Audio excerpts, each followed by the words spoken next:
Malaysiyadagi Vadah tashkiloti 11 Uyg'ur haqida bayonot e'lon qildi. 11 fevral Malaysiyadagi Vadah tashkiloti Malaysiya hukumati tutib turayotgan 11 Uyg'ur haqida bayonot e'lon qildi.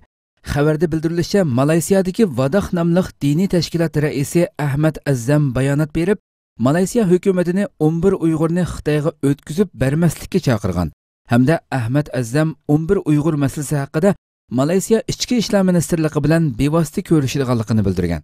Xitoy bu davlatga qochib borgan 11 nafar Uyg'urni qaytarib berishni Malaysiyadan rasmiy talab qilgan bo'lib, bu uchurni Malaysiya muavin bosh ministri Ahmad Zahid Hamidi matbuotga tunugun oshkorlagan edi.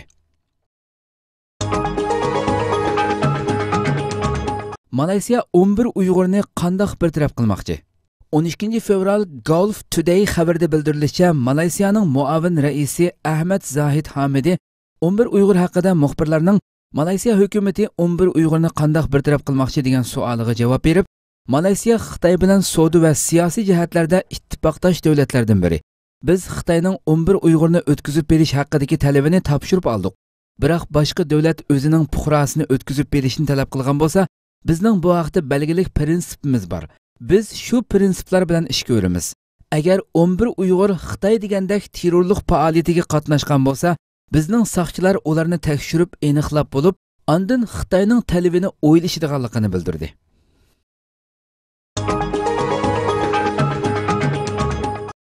Qozoq xalqi Xitoyning yumshoq mustamlikasini bilib yetdi. 11 fevral Facebook sahifasida bir parcha suratlik film tarqatilgan bo'lib, filmda Xitoyning Qozog'iston mustaqil bo'lgandan buyangi 20 necha yil ichida Qozog'istonda elib borgan yumshoq kengaymichiligi aks ettirilgan.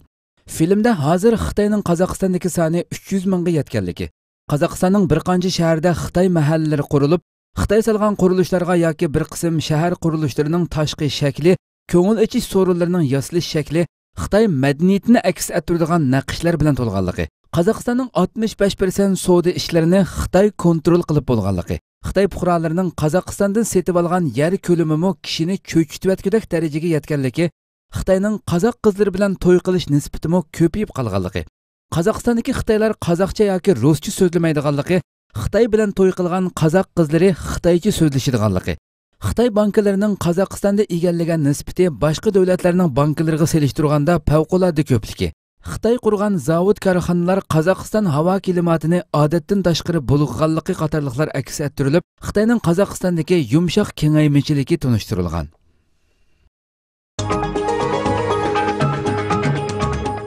Xitoy Suriyada aktiv rol o'ynash niyati borligini bildirdi. Turkiya Ovoz Radiosuning xabarida bildirilishicha, Xitoy Amerika va Rossiyaga o'xshash Suriya krizisining hal qilinishida aktiv rol o'ynash orzusi borligini bildirdi. Xitoyning Damashqdagi elchisi Chi Chanjin Xitoyning Suriya krizisining hal qilinishi uchun texmo aktiv rol o'ynashni qaror qilganligini aytdi.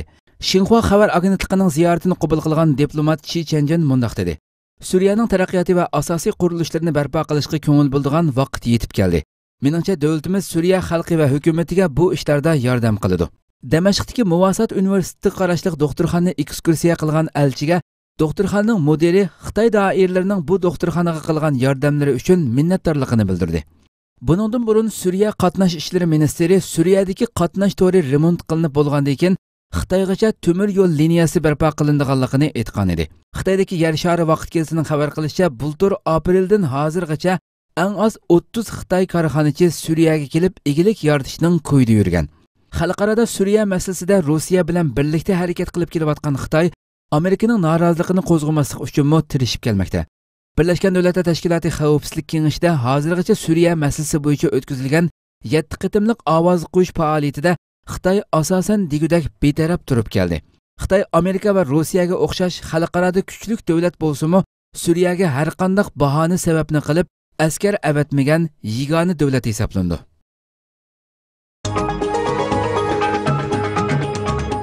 Kinkvango qatorliqlar atalmish 3 xil kuchga texmo qattiq zarba berishni talab qildi. Xitoy doiralarining Vatanimiz Sharq Turkistondagi Kommunist partiya sekretari Kinkvango boshchiligidagi Xitoy Kompartiya komiteti doiralarining Sharq Turkistonda muqimlik hammani besib tushidi, 3 xil kuch va 2 yuzlamachilarga qattiq zarba berish degandek siyosiy lozunglari ostidagi umumyuzlik ta'qiplash siyosatining Sharq Turkistonni usti uchuq turmaga aylantirayotganligi xalqaro matbuotlardan keng o'rin elayotgan ham xalqaroliq huquq tashkilotlarining tanqidiga uchrayotganda 9 fevral kuni atalmış Uyg'ur Abdunum rayonluq partikom siyosiy qonun xizmat yig'ini ochgan.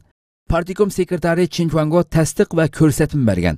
Sharq Turkistonning siyosiy muqimligiga bevosita mas'ul siyosiy qonun komiteti sekretari Ju Haylun, Qozoq millatidan bo'lgan muavin sekretar qatorliqlar so'z qilgan mazkur yig'inda o'tgan bir yillik zarb berish ishlari xulosalanib, bu yil atalmış 3 xil kuchlarga qattiq zarb berishni texmo kuchaytirish talab qilingan.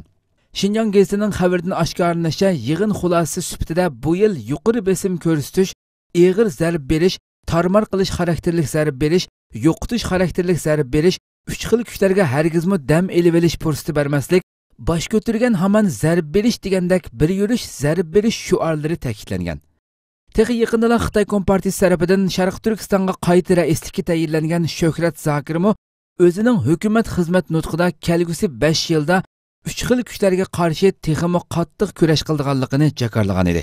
Uyg'ur kuzatuvchilari Xitoy siyosiy qonun doiralarining yig'ini atalmış yepiq tarbiyalash markazlari va boshqa ta'qiblashlarning buningdan keyin texmo kuchayishidan derak berganligini faraz qilmoqda.